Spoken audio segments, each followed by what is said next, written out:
baie verskonings, baie mense wat werk, wat op vakansie reeds is. So kom ons geniet vandag saam met die huis van die Here. Ons sing lekker, as jy wil rondloop, kan jy rondloop met die mense groet, maar net terwyl ons sing, daarna gaan ons die Here se naam nog steeds groot maak. Maar wees gemaklik in die huis van die Here, dis eintlik wat ons sê. Amen. Ons dink aan broer Hein, hy is deur 'n skorpioen gesteek in die been. Mense wat siek is, mense met verskonings, ons dink aan almal by Sofia wat herstel, oorlydse kinders wat siek is. Jy sal sien, dis 'n lang lys as ek alles moet doen, van ons nie uitkom by die sing nie. Maar kom ons staan net so, gaan Verniek en Frank open met gebed, en daarna gaan my vrou vir ons die bid sê. Amen. Onze wonderlijke Vader, wat in die hemel is, Here, baie dankie dat ons in die huis van die Here kan wees vandag. Here, en daar waar 2 en 3 by mekaar is, vir ons nie. Voor vanmorgen, Here, dat u met elkeen sal stilstaan, met de roerende hand, met de hartse hand, Here, dat u een en elkeen sal moed gee, sal kracht gee, om in hierdie eeuw aan te doen.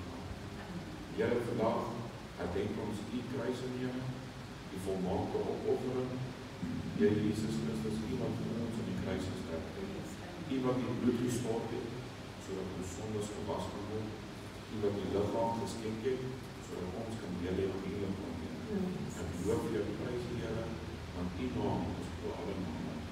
Amen. En my man praat gister aand, so hy praat met die kinders. En ons praat van 1 Korintiërs wat gaan oor die liefde.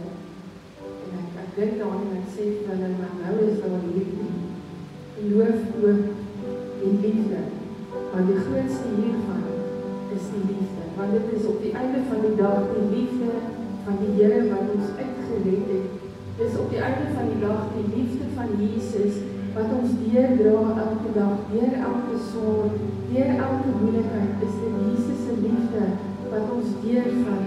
I am redeemed by love divine from him. I am redeemed by love divine. Glory,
sy feet. Die Here sê, dit wat klaar, gooi dit by die voete van Jesus. Daar die fontein van lewe, gaan sit dit daar, en gee dit vir die Here. Ons het ophou om so baie ons eie dinge te probeer dra. Die Here sê, kom gooi dit by my voete. Plaas daai oor sal ek dis sy feet. Ek gaan vra dat ons die koor gedeelte weer sing as dit moontlik is. Maar ons sing het gewyd en dan sê Here, dankie, glory to his name, want vir my hart was sy bloed gewees, vir my was sy bloed onderneem. Glory to his name, glory to his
elke dag, Here.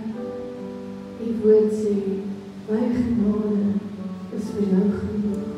Here, en ek voel vandag, Here, in my hart, Here, hier is mense, Here, wie se harte swaar is, Here, maar U sê in die woord, my krag word in swakheid openbaar, Here, en ek bid, Here, vir elke swaarmoedige hart vanoggend, elke hart wat voel, hy kan nie meer nie, elke hart wat voel, dit is nou genoeg, Here, ek kan nie meer nie, maar Here, U genade is vir ons genoeg, Here.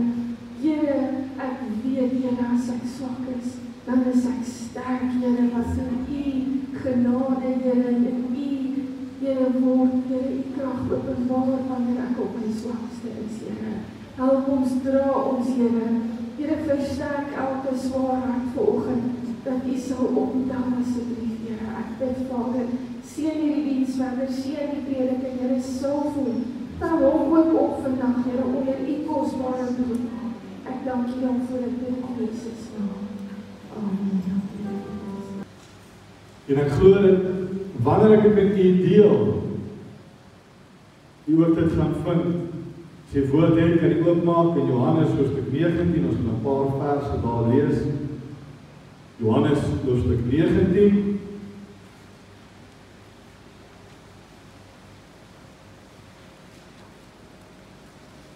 En ek gaan so ver moontlik dit hou by die tema van nagmaal wat ons vandag hier vier. Ons gaan 'n hele paar verse lees oor. Ons gaan lees oor van vers 15 af tot en met vers 30 van Johannes hoofstuk 19. Maar hulle skree, neem weg, kruisig hom. Pilatus sê vir hulle, moet ek julle koning kruisig? Die owerpriesters antwoord, ons het geen koning behalwe die keiser nie. Toe het hy hom dan aan hulle oorgegee om gekruisig te word, en hulle het Jesus geneem en hom weggelei, en hy sy kruis gedra en uitgegaan na die sogenaamde hoofskedelplek in Hebreërs Golgotha, waar hom gekruisig, en saam met hom twee ander, een aan die een kant en Jesus in die middel. Een aan elke kant en Jesus in die middel. En Pilatus het ook 'n opskrif geskryf en dit op die kruis gesit. En daar was geskrywe, Jesus die Nasareëner, die koning van die Jode. Hierdie opskrif het dan baie van die Jode gelees op die plek waar Jesus gekruisig is. Naby die stad was, dit was geskryf in Hebreëus en in Grieks en Latyn. En die owerpriesters van die Jode het vir Pilatus gesê, moenie skryf die koning van die Jode nie, maar hy gesê het, ek is die koning van die Jode. Pilatus het geantwoord, wat ek geskrywe het ek geskrywe. En toe die soldate Jesus gekruisig het, neem hulle sy klere en maak 4 deure vir elke soldaat 'n deel en die onderkleed wat en die onderkleed was sonder naad, van bo 1 stuk gewewe.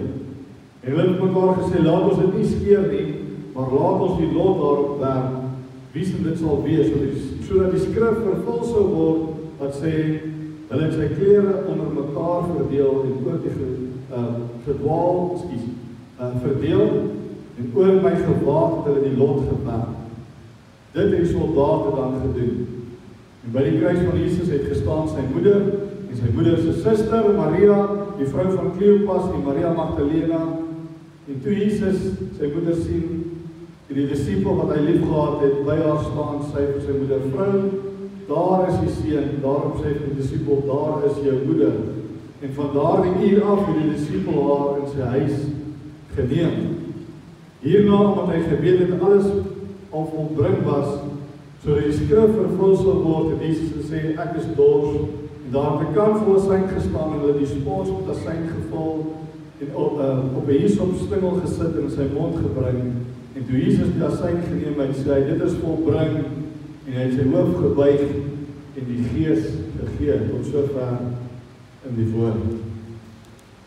Nou soos ek gesê, daar's baie mense wat vandag nie hier is nie as gevolg van verskeie redes, of hulle siek is, of werkfunksies het, of omstandighede het. Maar hierdie gedeelte is, soos ek gesê het, is interessant, want wanneer ons die Bybel lees en wanneer ons daardeur gaan sê ons, ja, maar ons hier en daar iets wat gekoppel is aan die kruisiging, en hier en daar is daar profesie, en as ons hierdie gedeelte deurgaan, 2 plekke sê dit, sodat die skrif vervul sou word. Een is die gedeelte waar die soldate sy klere deel, die ander gedeelte is hier aan die einde, wat Jesus gesê het, ek is dors, sodat die skrif vervul sou word. En ons dink altyd, maar dis die enigste goed, maar ek wil vir julle sê, die hele kruisiging, het Jesus presies geweet wat gaan kom. Hy het presies wat geweet wat gaan gebeur. Daar was soveel profesie en soveel gedeeltes uit die Ou Testament wat hieraan gekoppel is. Ons kan nie alles sê vandag, ek gaan vandag so 'n paar vir julle sê, en so 'n paar vir julle noem, en vir julle bewys dat net in hierdie gedeelte, hoeveel profesie daar is. Nou, Johannes het die boek Johannes geskryf, met eintlik een rede om die grootheid en die magtigheid van Jesus te bewys. Om te bewys hy altyd goed was, altyd sy grootheid wat hy gedoen het. Hy het gebaseer rondom liefde en die genot vir my sê, hoe gaan ons die kruising gaan wys, hoe groot Jesus was? Hoe gaan ons uit hierdie marteling en hierdie vermoor van ons redde, bewys dat Jesus groot was? Ek gaan so in 4 gedeeltes vir julle wys. Die eerste ene is die skrif wat tot vervulling gekom het. Menende die profesie en dit wat in die Ou Testament gebeur het, wat tot vervulling gekom het, om te bewys hy was regtig die Messias gewees. Nommer 2 is die bordjie wat opgesit is by sy hoof, op sy kruis. Die derde is die simpatie wat hy getoon het aan die kruis, en nommer 4 is die oppergesag wat hy gehad het, reg deur die kruisiging om eintlik alles te beheer tot aan die einde. En ons gaan daardie werk en die gaan dalk my sê, ja, maar is nou baie skrifte wat ons vandag gaan sê, maar vat dit maar net om te bewys, Jesus was in beheer. Jesus was werklik die Seun van God. Hy was werklik dit wat hy gesê het en dit wie hy gesê het. Hy was, indien daar enige twyfel is, net uit hierdie gedeelte uit, kan mens nie meer sê daar is 'n twyfel. Ons begin sommer by vers 16. Wat sê, en hy is oorgegee om gekruisig te word en hulle hom weggelei. Nou wanneer die Jode in daai tyd gekruisig is jy alles gedoen om nie by die kruisiging uit te kom. Jy het beklei, jy het daarteen gestry, jy moes eintlik soos 'n wilde mens jou aangejaag het. Die 4 soldate wat daar was, wat hulle oorgegee is, ons kan al die bietjie later daai klus agterkom, het eintlik agter die mense gestap en seker gemaak hulle kom nie weg nie. Amper soos 'n wilde dier of soos 'n bees. 'n Bees word aangejaag van agteraan. Dit is nie so nie. Ek bedoel, as mens beeste het op die plaas, dan jaag jy hulle aan van agteraan. Maar as mens 'n skaap het, dan loop hy agter jou aan. Hy word weggelei. Ons kan dit koppel aan Jesaja 53, waar daar staan, en hy is soos 'n skaap gelei om geslag te word.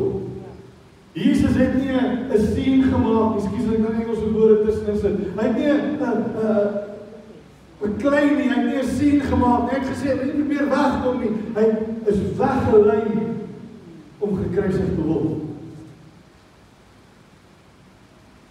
Ons kan dit koppel aan Johannes 10 waar hy sê, niemand neem my lewe van my af weg nie, maar ek lê dit uit my eie af. Ek gaan kom en ek gaan dit kom aflê. Niemand gaan hom forceer nie, niemand gaan hom dood nie, maar hy is weggelei. Markus, as ons dieselfde gedeelte in Markus lees, staan daar fisies, hy is weggelei. Ons kan ook hier in vers 17 sê, en hy het sy kruis gedra en uitgegaan. En wanneer ons kyk na Genesis 22, dan gaan Isak en hy die hout op sy rug. En is 'n voorafbeelding van wat sou gebeur met Jesus. Isak het die hout gehad en hy stap agter sy pa en hy sê, waar toe gaan ons? Sy pa sê, moenie bekommerd wees nie. Die Here gaan die offer voorsien, die Here gaan die lammetjie voorsien. En hy stap met sy eie hout in Genesis na die plek toe waar sy pa sou doodmaak. Totdat sy pa bo op die hout sit, totdat sy pa die mes uittrek, is dit alles 'n voorspeling van wat met Jesus sou gebeur. En nie soos in Genesis nie, word Jesus gekruisig. Maar hy word gevat en hy word uitgevat. En wanneer ons hier kyk, uitgegaan het, hoekom uit, waartoe uit, wat het gebeur? Jy sien, die soldaat het hom gevat en buitekant gaan kruisig. Dis iets wat binne in die stad gebeur het nie. Dis iets wat buite die stad op die pad gebeur het. Wanneer ons in Exodus en Levitikus gaan lees, wanneer daar 'n offer gebring word vir sonde, mag dit nie binne in die stad gewees het. Wanneer daar 'n offer gebring was, mag dit nie binne in die plek waar die mens gebly het gewees het nie. Omdat Jesus die volmaakte offer was, sê vir ons, ek gaan uitgaan uit die stad uit en ek gaan die perfekte offer vir my en vir u wees. Hy gaan uitgaan en hy gaan sy lewe gaan aflê buitekant. Daar langs die pad, daar waar almal hom kan sien, daar waar hy naak is, afdeel soos 'n prentjie van Jesus sien, dan sien ons hom met daarmee 'n stuk lap oor hom. Maar hy het niks aangehad nie. Hy's verneder, hy's eers gegeesel, toe sy oorgegee, hy's gemartel, hy's uitmekaar uitgeslaan.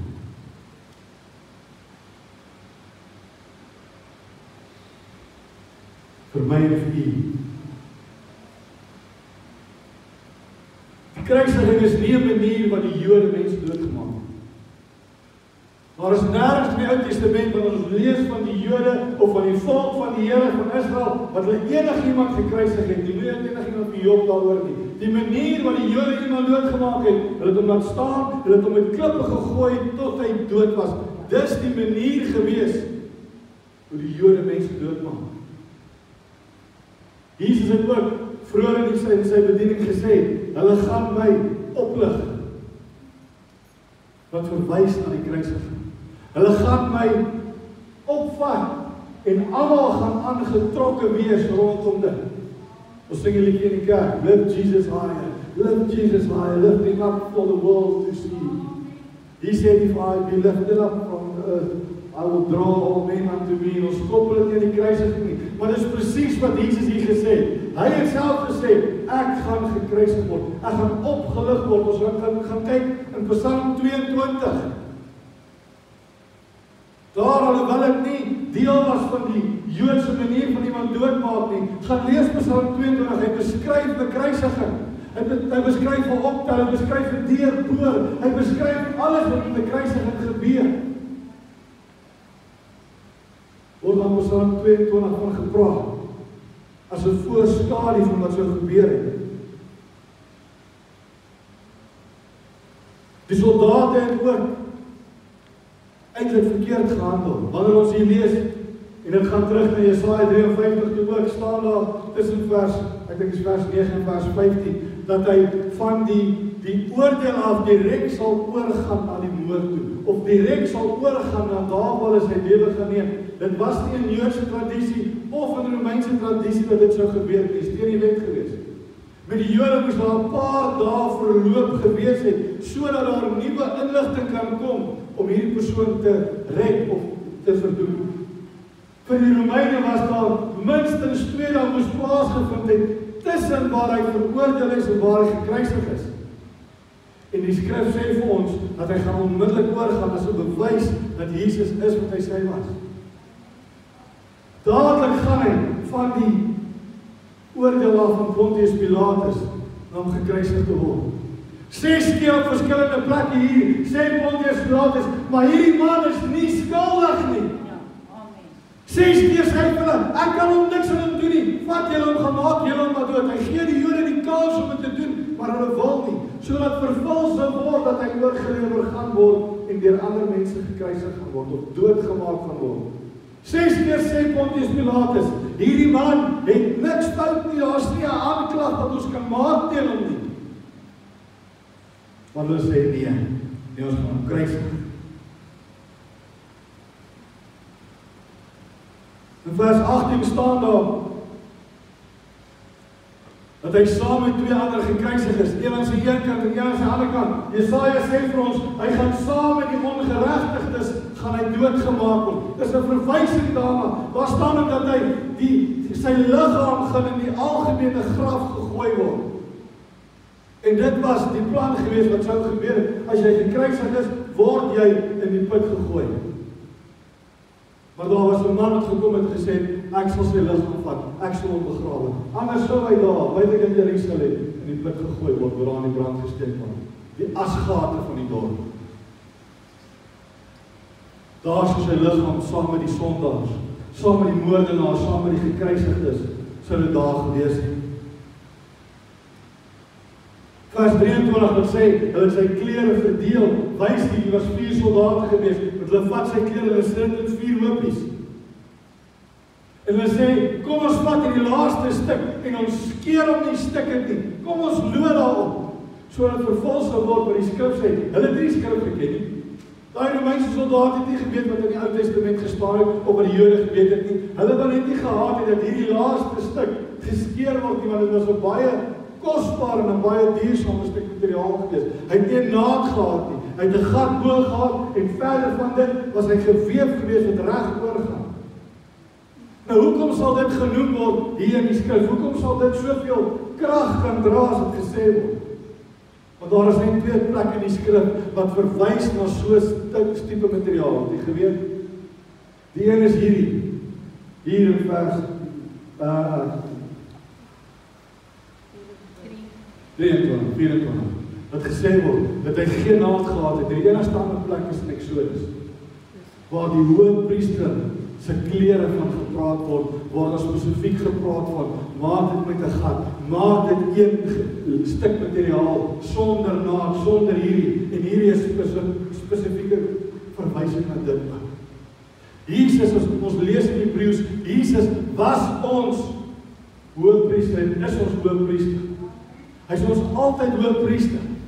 En hierdie wys vir ons, sy klere is selfs reg volgens die Joodse tradisie, volgens die Joodse manier, is sy klere reg, sonder naad, sonder dit, en hulle lood daar op sy klere,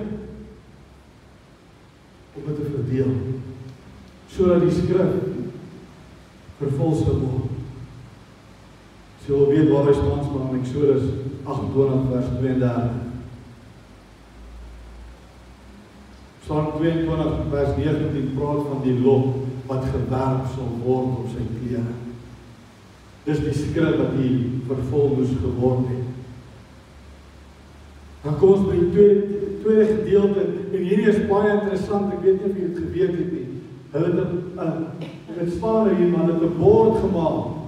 En die tradisie was gewees, indien enige iemand tot die dood veroordeel is deur die Romeine, het hulle 'n bord gemaak, en hulle vat die persoon, en hulle laat hom deur die stad stap, met die beskuldiging. Want hierdie beskuldiging moes vir die res van die mense wat daar bly, 'n afweermiddel gewees het, 'n skrikmaakmiddel gewees het, wat sê, hierdie ou, hy het moord gepleeg, dis hoekom hy gekruisig word. Hierdie ou het soveel geld gesteel, hierdie gedoen en daai gedoen, dis hoekom hy gekruisig word. Hierdie ou het opgestaan teen die Romeinse ryk, dis hoekom hy gekruisig word, en hulle vat hom deur die stad, en hulle laat hom stap, dat al die mense kan sien, dis wat gebeur, as jy opstaan teen gereg. Kan jy dink in Suid-Afrika begin ons dit doen? Ons vat mense, ons hou hulle, dat hulle stuk hout op, vashou, en deur die dorp stap, en sê, hierdie ou het hierdie gedoen, hierdie ou het daai gedoen. Hoe vinnig gaan ons in Suid-Afrika 'n bietjie opkom, ons moet dus doen wat ons verkeerd doen. Maar dis wat hulle gedoen het daai tyd.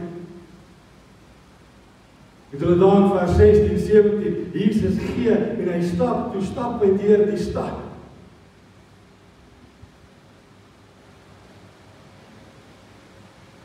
En die bord, wat Pilatus maak, kan jy beskuldiging kry. Daar kan nie staan, hierdie is wat hierdie man verkeerd gedoen het, hierdie is wat hierdie ou verkeerd gehandel het. Al wat die bord kan sê is, Jesus die Nasareëner, die koning van die Jode. Hoekom Nasareëner? Want hy kom van Nasaret af, want reg deur die Ou Testament en selfs die Nuwe Testament sê hulle, kan dat nog iets goeds van daai dorpie afkom? Dit was 'n klein agteraf dorpie, bo op 'n berg naby 'n dingetjie gewees. Daar was niks noemenswaardig aan dit gewees nie. Skraper sê, kan daar iets goed uit Oldhuis uitkom? Kan daar iets goed van wie afkom? Dis dieselfde tipe manier gewees om te praat. Kyk, daar is 'n klein wegdorp met niks noemenswaardig nie. Maar daar staan, Jesus die Nasareëne, koning van die Jode. Jy sien Pilatus en die volk het so 'n bietjie van 'n afpersing gehad. Die volk het Pilatus geforseer dat hom afgepers om Jesus te kruisig. Dis hoekom hy nadat hy 6 keer gesê het, hierdie man het niks fout nie. Ek gaan hom oorlewer aan Here. Dis hoekom hulle daar gesê het in vers 15, as jy dit doen, gaan ons vir die keiser sê, vroeër in die gedeelte sê hulle, as jy hom nie doodmaak nie, as jy nie 'n vriend van keiser nie, want hy sê hy is 'n koning. Jy sien het hom afgepers, want vroeër jare het Pontius Pilatus 'n paar dom besluite gemaak in sy lewe daar waar hy was. En hy het veroorsaak dat daar oproere was, hy het veroorsaak dat daar mense doodgemaak word en die keiser was nie baie gelukkig met hom gewees nie. En hy het gedink nog een groot oproer en ek gaan of my werk verloor of ek gaan my lewe verloor. En die Here het hom afgepers om Jesus dood te maak. En as gevolg van bietjie om hulle punt te steek, skryf hy juist die aanklag wat hulle nie wil hê nie. Die koning van die Jode. Dis hoekom die volke, die ouens van die Sanhedrin kom en sê vir hom, skryf daar, hy het gesê hy is die koning van die Jode. Hy sê nee, dit is geskryf, dit is nou klaar. Dit kan niks anders wees nie. Het nie gebeur as net 2 plekke in die woord wat ons Here met 'n triplet of 'n 3 keer iets verhoog word. Die een keer is in Openbaring. Dan sing die engele, heilig, heilig, heilig is die Here. Dis die een plek. Die ander plek is in hierdie gedeelte waar ons nou gelees het, wat jy sal sien, Pilatus het koning van die Jode 3 keer geskryf. Hy skryf dit in Hebreëus, hy skryf dit in Grieks en hy skryf dit in Latyn. En almal wat verbystap kan al 3 lees. So almal sien koning van die Jode, koning van die Jode, koning van die Jode. En soos hy deur die stad stap, word daar verkondig sy grootheid en sy mag, want hy is die koning van die Jode. Daar waar hy buite in die stad vermoor word en in kruis vasgesit word, sien die mense koning van die Jode, koning van die Jode, koning van die Jode. Halleluja. En die engele het dan in daai tyd in die hemel ook geskree, heilig, heilig, heilig is die Here. Jy sien, hy skryf dit in 3 tale, een in Hebreëus, wat die volk van Israel kan lees, want dit is hulle taal. Een skryf hy in Grieks, want dit was, ek kan net hier kyk, my notas sê dit ergens. Grieks was die taal van die kultuur gewees. Enige kultuur in daai tyd was in Grieks gedoen gewees. En die derde moet hy skryf, kyk dit in Latyn, dit was die taal van krag van Rome gewees.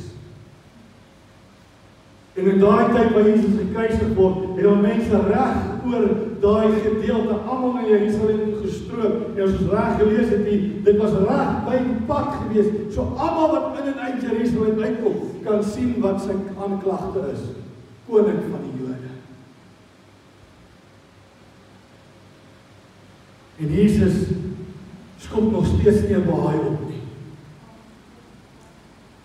Want weet jy al die Romeinse soldate nie geweet van die Ou Testament en hulle onkunde het hulle sy klere verdeel. En Pilatus het nie geweet nie, man sy onkunde skryf hy die waarheid op die bordjie. Hy skryf juist die ding wat Jesus verhoog op daai bordjie. As ons verder gaan, ons gaan lees in Handelinge 3, waar Petrus sy tweede keer bedien, dan sê hy vir hulle daar, julle het onkunde het julle die Here doodgemaak, en in onkunde het julle dit gedoen, en in onkunde het julle dit gedoen, maar bekeer julle en hy sal julle vergewe. Vergewe dat julle gekruisig het, vergewe dat julle sy klere met mekaar gedeel het, vergewe vir enigiets wat ons kan doen, want sy mag is groter. Sien jy, as ons nog steeds simpatie met die mense gehad. As ons Matteus en Markus lees, dan staan ons daar, of dan lees ons daar, Jesus sê, vergewe hulle want hulle weet nie wat hulle doen nie. Hoe groot simpatie moet hy hê met ons mense? Hoe groot meegevoel moet hy hê met ons? In die ander gedeelte staan daar ook dat die een van die manne wat langs hom hang, ek weet nie wie man die koning van die Jode gelees het, en besef het wie dit is nie. En hy sê vir hom, dink vandag aan my, as jy in jou koninkryk kom. Want hy besef, dis die koning wat langsom aan. Hierdie persoon, sy dink vandag aan my, sy naam word nie eens genoem nie, ons weet hy was 'n sondaar, ons weet hy was gekruisig, hy het verdien om dood te gaan. Verdien ek nie om gekruisig te word. Ja, ons doen sonde. Maar hier in hierdie gedeelte, of die gedeelte Matteus, sê Jesus, jy gaan vandag saam met my in die koninkryk wees, in die paradys wees. Hoe groot simpatie het Jesus nie met daardie man nie. In vers 25 lees ons van net 5 van Jesus se vriende of familie wat opdaag by die kruisiging. Hoekom so min? Waar is die res? Wat het die res geword? Dit was baie gevaarlik om 'n persoonlike verhouding oop en bloot te hê met iemand wat aan 'n kruis hang. Want indien hierdie persoon 'n oproerder was, of indien hierdie persoon probeer om iets van die keiser te doen, sal hy word sommer doodgemaak. En net 5 van Jesus se naby vriende is by die kruisiging. Ek dink vir myself, as ek moes deurgaan vir die hele mensdom, sou ek graag die 10 disippels of die 11 disippels daar wil gehad het. Ja, die een homself kan ophang. Ons praat nie, dis nie deel van hierdie nie. Maar ek sou die 11 wat oorgebly het graag daar wil gehad het, net een dag op.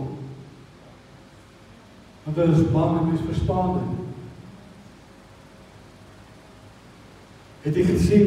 Hy praat nie eens van Maria, die moeder van Jesus nie.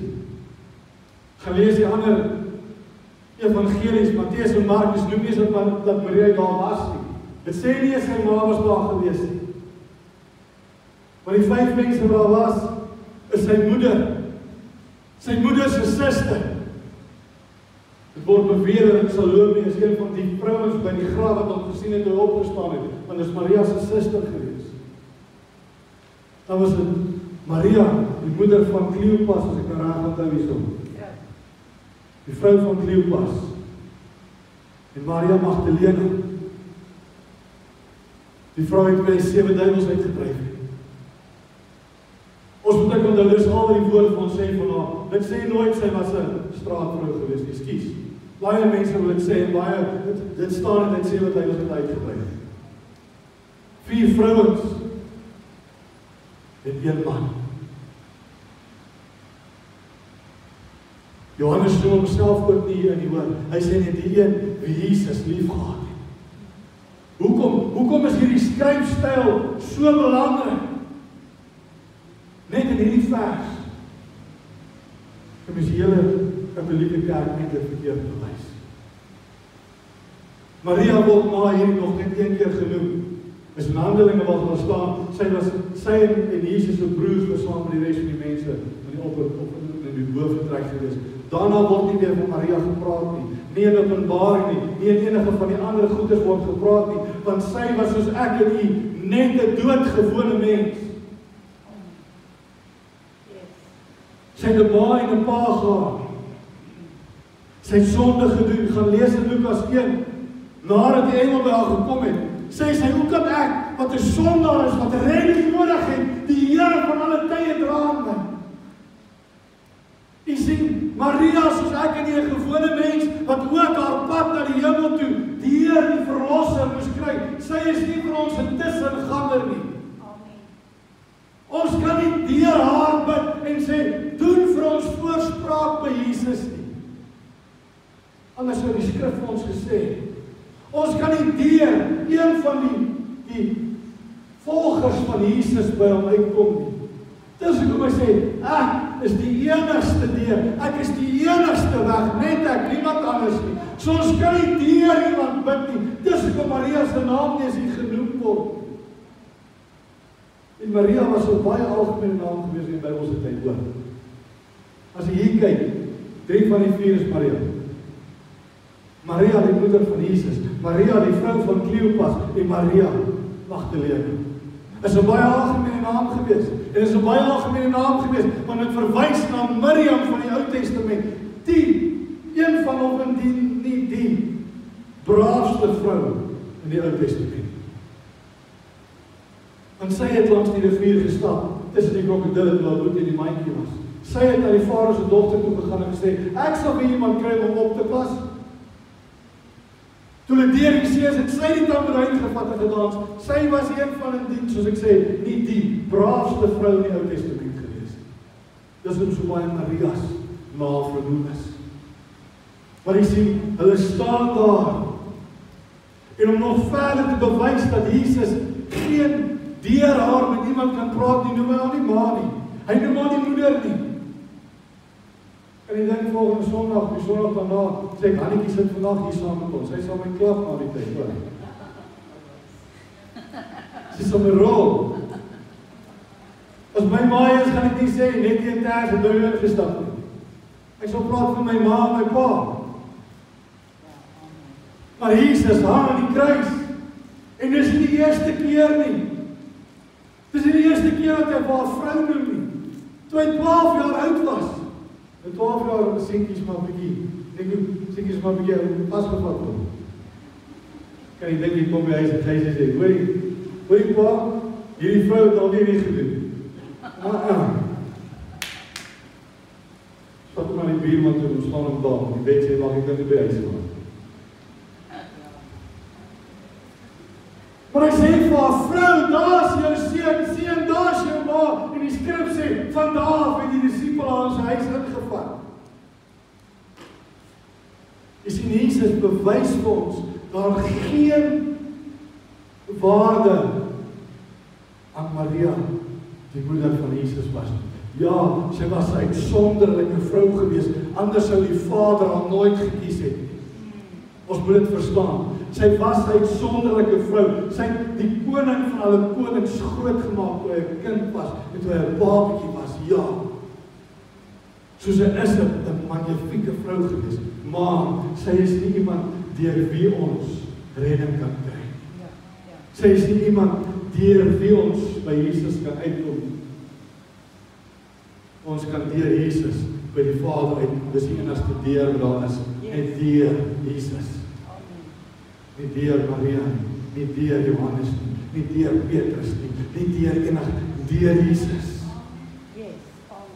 Kan jy sien hoe Jesus se oppergesag hierdie hele gebeurtenis by was? Hoe hy beheer was elke oomblik van elke tyd. Ons het verlede Woensdag by die selgroep ons klaar gemaak het, ook hieroor gepraat.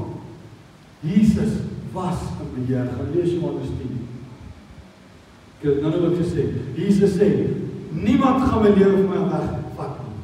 Niemand gaan my doodmaak nie. Ek gee dit.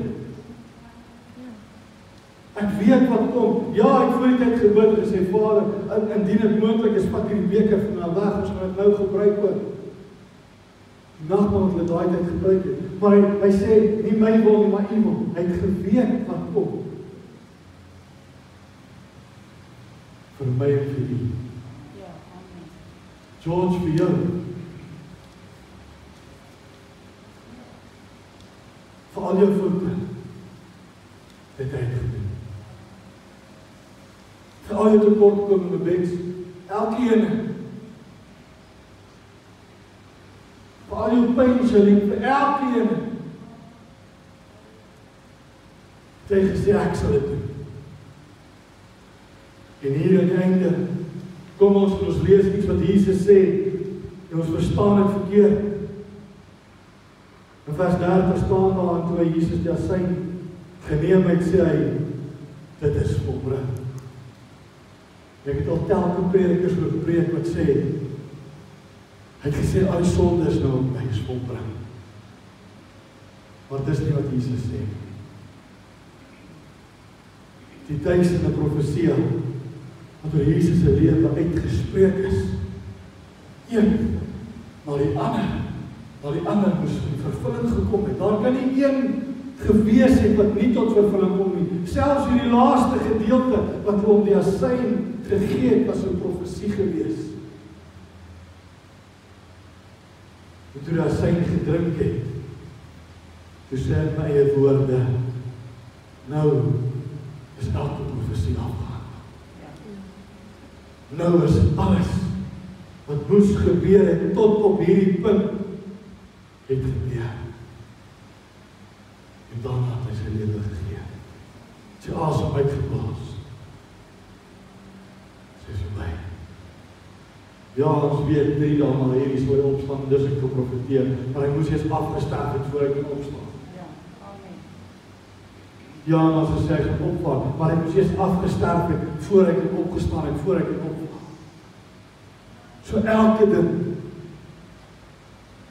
ja, elke sonde ook, elke sonde wat ons nou nog doen, ongelukkig raak om die krag af van dit ook.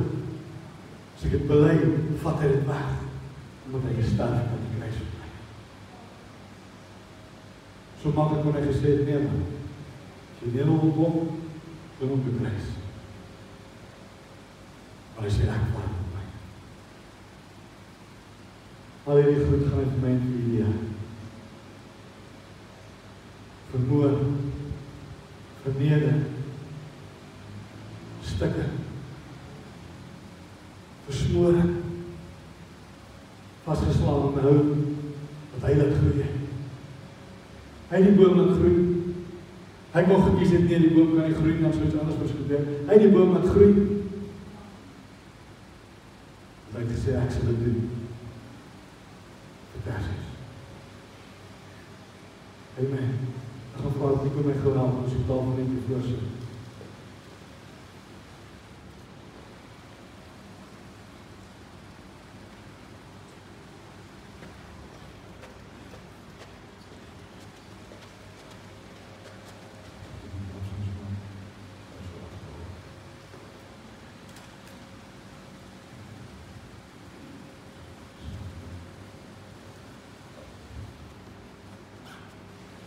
Alles het die Heer gaan vir my en vir u. Wie een van ons is vrygespreek. Wie een van ons kan sê, ek het my eie gedoen. Sy het sê, sy het ons.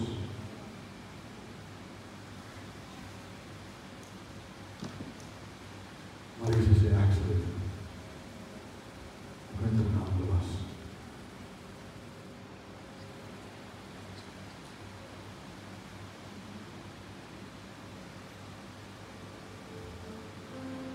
My gunsteling gedeelte in die Bybel gaan jy lees. Gunsteling nie wat het mooi is nie. Maar gunsteling wat jy sê wat die Here gedoen het.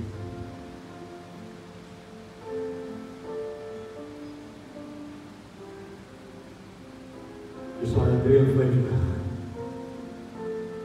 vanaf vers 3 sê, hy was verag en deur mense verlaat. 'n man van smarte en bekend met krankhede. Ja, soos een verbeeld mens sy gelaat werk. Hy was verag, het ons hom nie geag nie. Nogtans het hy ons krankhede op hom geneem. En ons smarte het hy gedra.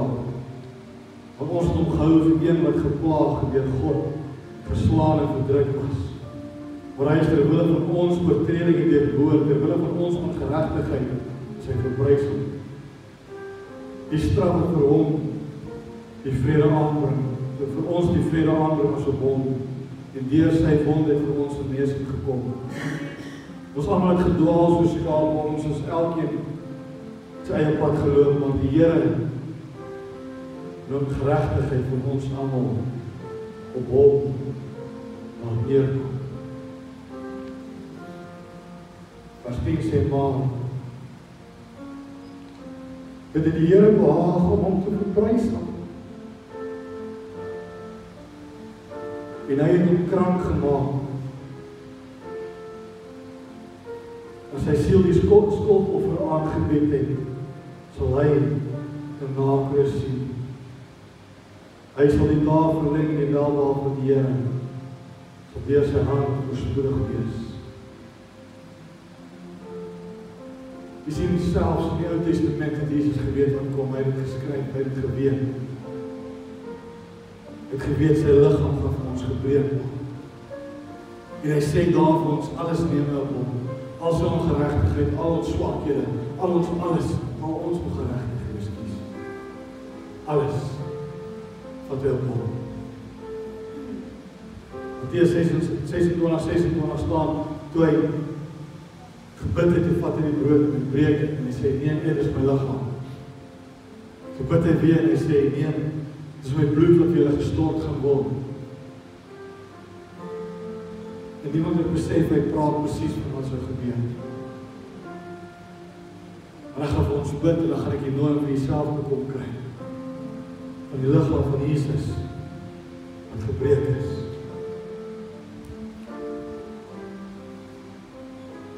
En sy bloed, wat gevloei het. Sodat ek en hierdie kans kan hê, en een nacht saam om te wees. Kom ons sê die man. Here, wat 'n wonderlike voorreg om vandag weer die nagmaal te kan gebruik. Here, weer te kan herdenk dat U vir elkeen van ons die prys betaal het. In Engels sal ons sê, the ultimate price. Here, die volmaakte prys, die volmaakte offer was U gewees. Want ek kan dit self nie doen, Here. Here, wanneer ons die brood gaan neem, wanneer ons die druiwesap gaan drink, Here, laat ons besef, ons doen dit in nagedagtenis van U, in die wonderlike naam.